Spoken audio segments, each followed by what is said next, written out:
こんにちは、ルックアラウンドヨネちゃんです。アラフィフ男のバイクで日本を巡る旅。前回は鳥取から大阪に向かう前に日本海側でちょっと寄り道のつもりが道に迷っちゃいました。アマルフに鉄橋を見に行き、明治の建築遺産のすごさと再建された現在の様子を感じます。田島海道で姫路に向かおうとしたら途中でドクターヘリに遭遇。中国地方は道路網が便利で使いやすい。明石海峡大橋でかいな。須磨で小さな本屋さんに立ち寄り、重曹のラブホテルにチェックイン。翌日ポーンと京都に飛んで、京都鉄道博物館で500系新幹線の花面を撫でて、機関庫の SL も眺めます。かっこいい。滋賀県瀬田の洗関で水曜の多さに驚き、琵琶湖の水止めたろか。湖南エリアをお散歩しておやつに塩シフォンをパクつきます。琵琶湖大橋を渡って湖西エリアから山を越え、大原から京都市内を鴨川沿い西条まで、河原町あたりで観光客の多さを実感したのでした。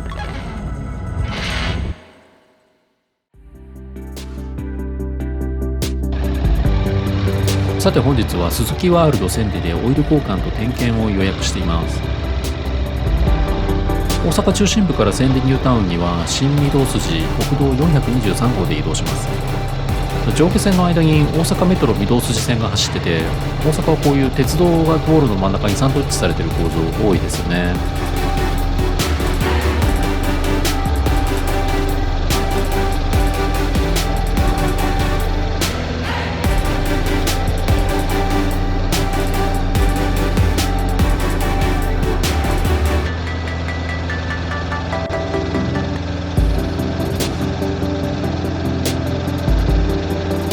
千里ニュータウンは1970年の大阪万博の会場もここにありますよね。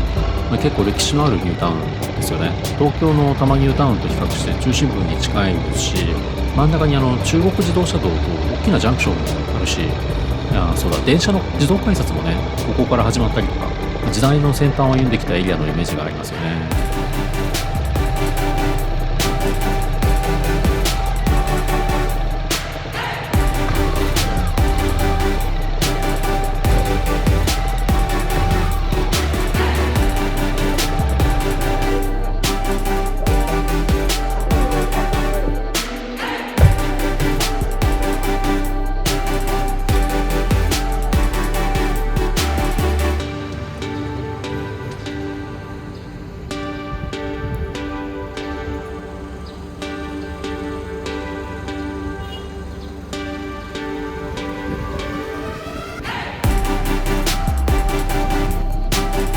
新しそうな店舗ですね。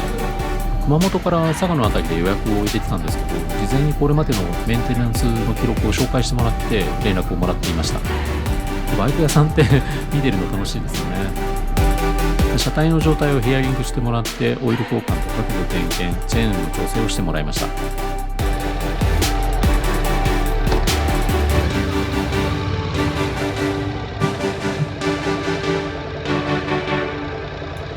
さてじゃあ大阪散策に出かけます。大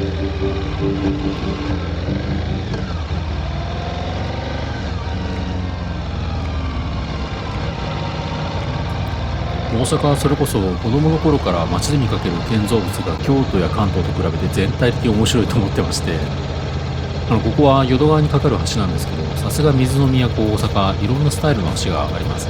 これはね、綺麗な斜張橋なんですけど、A 型のフレームから太いワイヤーが2本、斜張橋ってもっとハーフみたいなのが多いんですけど、2本ですっきりしてるのがすごい特徴的ですね。大阪万博の頃に作られたみたいですけど、シンプルですごいモダンだと思います。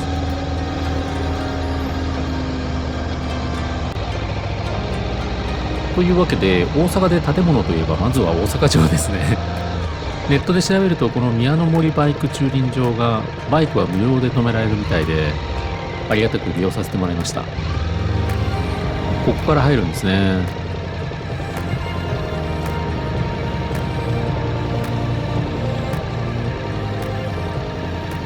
お、隣にブーストがいます。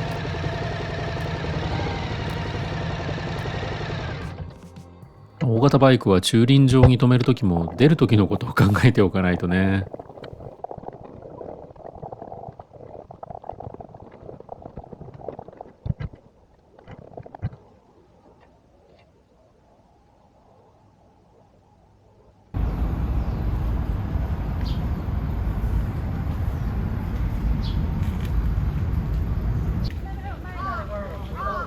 お城に近づくにつれていろんな国の言葉が聞こえてきます。同じ城でも熊本城の時とはまた全然違った感じがありました。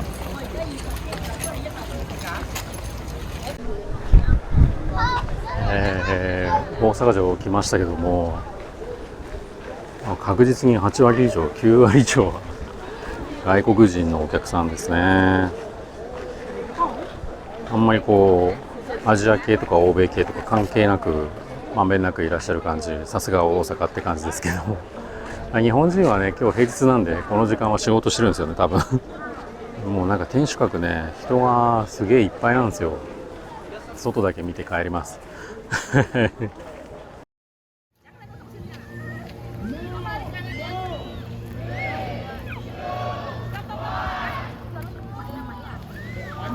もうね、大道芸とかね、別に城で見なくてもいいと思うんですけど、まあこういう観光地ってことかな。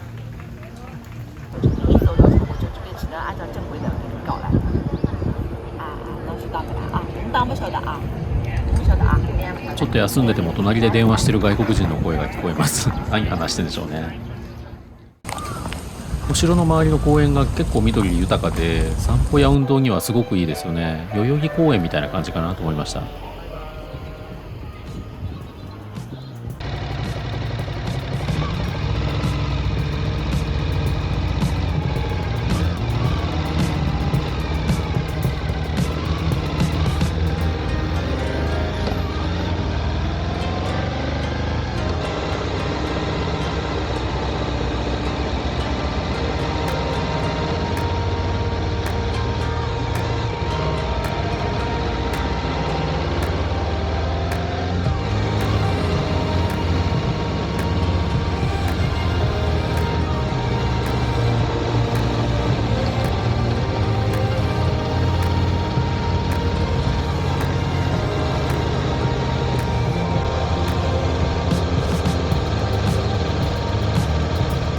谷町筋を天王寺公園の方に進んでいくと、結構遠くから見えるのがアベノハルカス。この動画を作ってる時点では麻布台ヒルズの続く高さを誇る巨大ビルですけど、ぶっちゃけ東京のビルってシュッとした形が多いんで、この合体超合金的なフォルムがグッときますよね。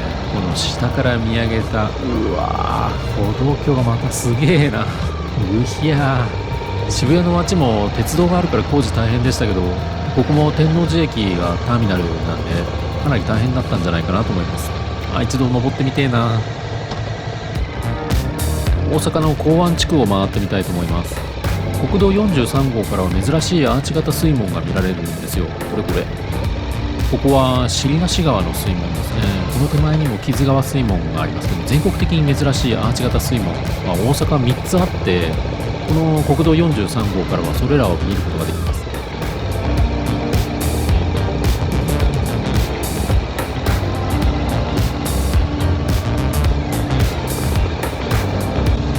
そしてこちらが安治川水門ですね。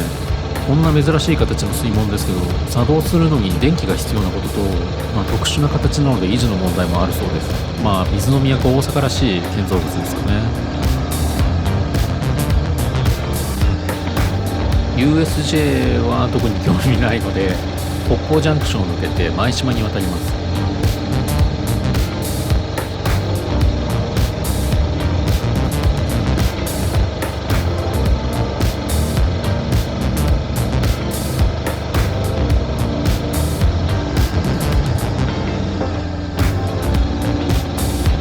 舞島に渡るこの花大橋もちょっと面白くて、モノケーブル吊り橋というそうですが、太いケーブルから伸びたワイヤーがなんか恐竜の骨格標本みたいに見えませんかね。これ面白いですよね。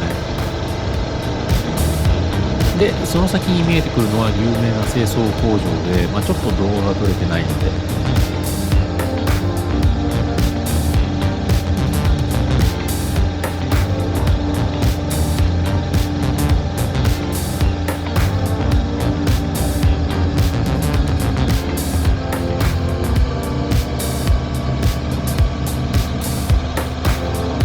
続いて夢洲に渡ります。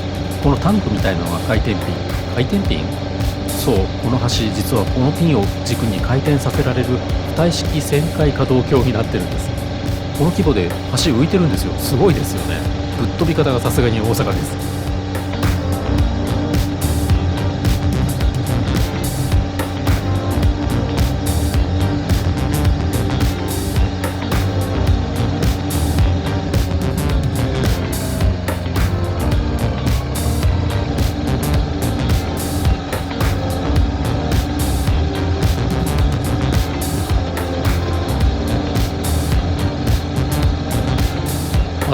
の夢洲工事いろいろやってますが、はい、この先に見えるのが2025年大阪・関西万博の建築現場です。この時点では他にコンテナターミナルとメガソーラー、あとコンビニが1軒ぐらいしかない状態でした。関東ではこの万博、報道で見ることもすごい稀で、ほとんど話題に上がらないんですよ。この様子見て、あ、本当にやるんだって、そんな感じでした。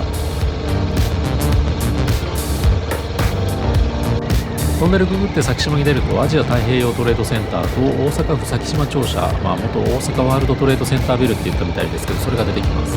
で、右裏手には九州行きのフェリー乗り場になってるみたいですね。で、高架を走ってるのは南港ポートタウン線、ポートライナーとか東京の臨海交通ゆりかもめみたいなタイヤで走るやつですね。この辺もバブル期の大阪箱物行政問題とか、その辺吸った問題いろいろあったらしいですね。よく知らんけど。さて、最後の南港大橋、これまた今走ってるところと高架になってる高速とポートタウン線部分が全然違う時代のハイブリッドな橋で、高架の方はアーチ橋になってるというなかなかな構造ですよね。橋桁がこう何気にちょっとかっこいいですよね。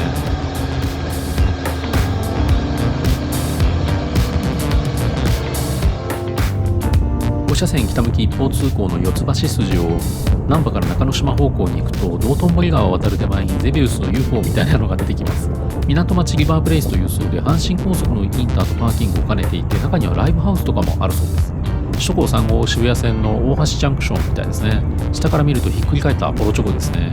グリコの看板がある道頓堀橋は右側で、左側はクルーズ船の乗り場があるみたいです。いやー、賑やかになってきました。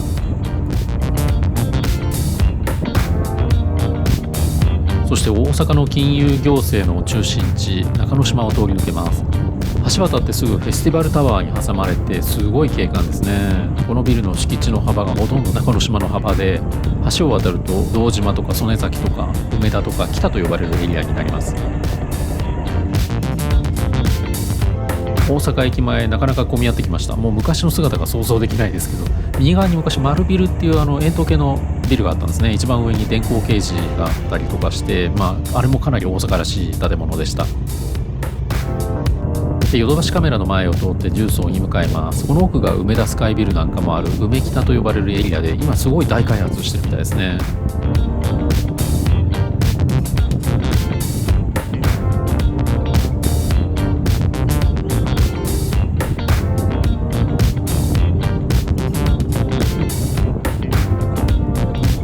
いやー、たっぷり見てきました。最後は淀川を渡る重曹大橋ですね。ここは左が1車線で右側が3車線とちょっと変わってますね。戦前からある古い5連のアーチ橋で、かつては中央に路面電車が走ってたそうです。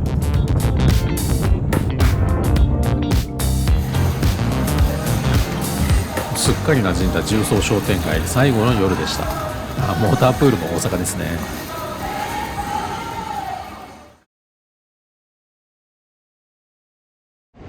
大阪は重曹のラブホテルに泊まりました一般客も泊まれるんでね、こうやって駐車場屋根ついてたりとかするんで、雨の時期にとてもありがたかったです。あと街中にあるんでね、飲み食いするのにも困らないしどっか出かけるのにも超楽でした。今日は奈良和歌山方面に行きたいと思います。ちょっとポツポツ降ってきてるんで、途中でカッパ切ると思いますけど、行ってきます。さて、昨日は大阪の建造物散策をしましたけども、今日は阪神高速で街中を抜けてぐるっと回って奈良に向かいます。いきなりですが TKP ゲートタワービル、建物の中央高速道路が貫いている珍しい構造で、これも大阪らしくて好きです。梅北に行くならこの辺で降りる感じですかね。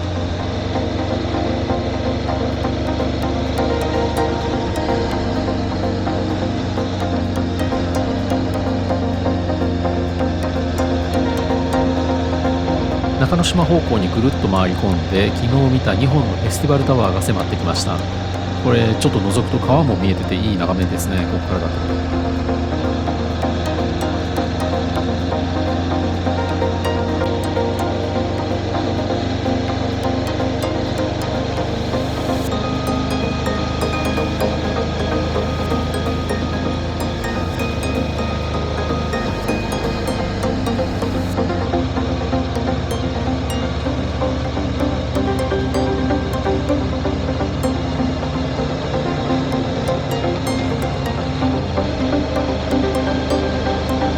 光山のジャンクションを越えると赤いトラスの港大橋で先島に渡ります。これがまたかっこいいトラス橋ですよね。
奈良は奈良公園周辺が観光スポットとして有名ですし、平城京なども見どころたくさんですが、ちょっと調べた限りだとバイクの駐輪場があまりないみたいなんですよね。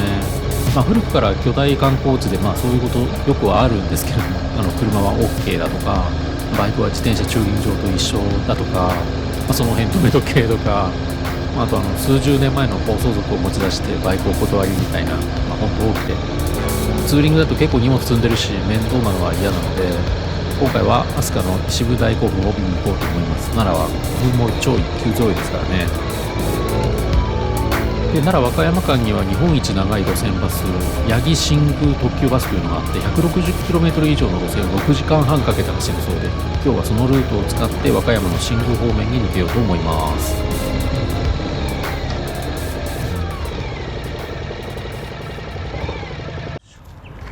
奈良の石舞大古墳に来ました。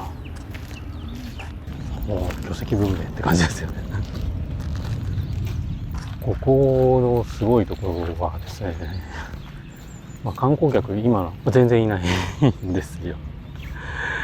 奈良に来る外国人だとみんな奈良公園とか東大寺行ってるんでしょうけど、この巨石に登らないでくださいっていうのはね、一箇所だけ、しかも日本語でしか書いてないんです。ロープもないんです。触れるなとも書いてないんですよ。でも登らないようにって書いてあるのはこの一箇所だけなんです。すごいですよね。こういう圧倒的なものってそこまで書く必要もないのかもしれないですね。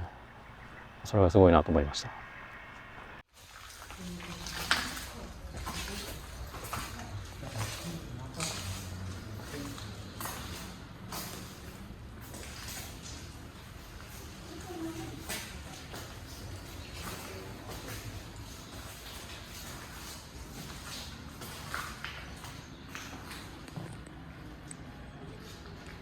涼しい。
にゃー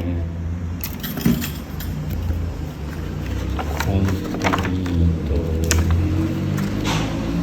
しました。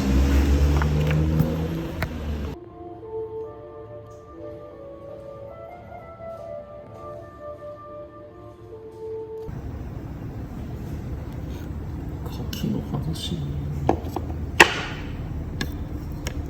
お歳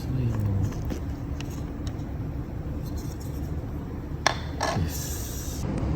柿の話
道の駅道京街道、熊野川というところに行きました。168号線を、道の駅の吉野寺大東、お昼ご飯食べたんですけど、そこから2時間ほとんど休むところがなくてずっと下ってきました。すごい険しい山の中を最初は戸津川をずっと下ってくるんですよ。で戸津川のダムがあって、なんか有名なすごいでかい吊り橋とかもあるんですけど、険しい山だなっていう感じですね。それとやっぱこの熊野の周りって山一個一個すごい緑の塊みたいになっててダイナミックなんですよ。めちゃくちゃ規模でかく見えるんですよね。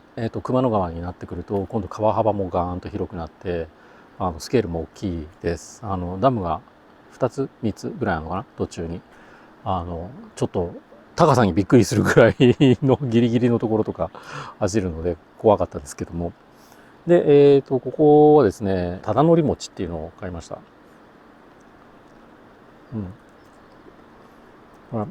よもぎ餅ですよね、基本的に。粒あん、大きい粒のあんが入ってます。平野忠則っていう人にちなんでるみたいなんですけど、どなたかご存知ありませんが、お餅は美味しかったです。熊野面白いです。奈良からこうやって2時間3時間ぐらいツーリングできるコースでこんなに楽しめるすごいフィールドですね。お近くにお越しの際にはぜひぜひこれ2時間コース楽しんでください。ではでは。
この旅の1日目の朝、フェリーから潮岬を眺めました。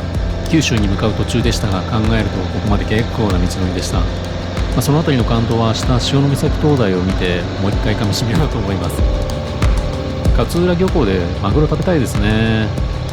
伊勢神宮にお参りに行ってフェリーで伊良湖岬に渡って最終的に浜名湖あたりに行けたらと思います。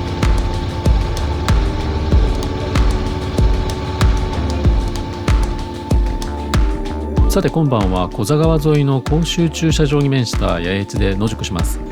駐車場には立派なトイレがあり、川もとっても綺麗なんですが、いわゆるキャンプ場ではないですし、一般の住宅の目の前でした。利用される場合にはご注意を。船で投網漁をやってる近所のお父さんにトマトもらっちゃいました。ありがとうございます。この後のことを考えてたんですけど、北陸方面に行こうと思っていたらどうやら天候があまり良くない様子。浜松からその後をどうするかせせらぎの音を聞きながら地図を眺めていたらいつしか寝落ちしてしまうのでした。アラフィフ男の日本を巡る旅前半の西日本編も終わりが近づいてきました。ではまた次の動画で。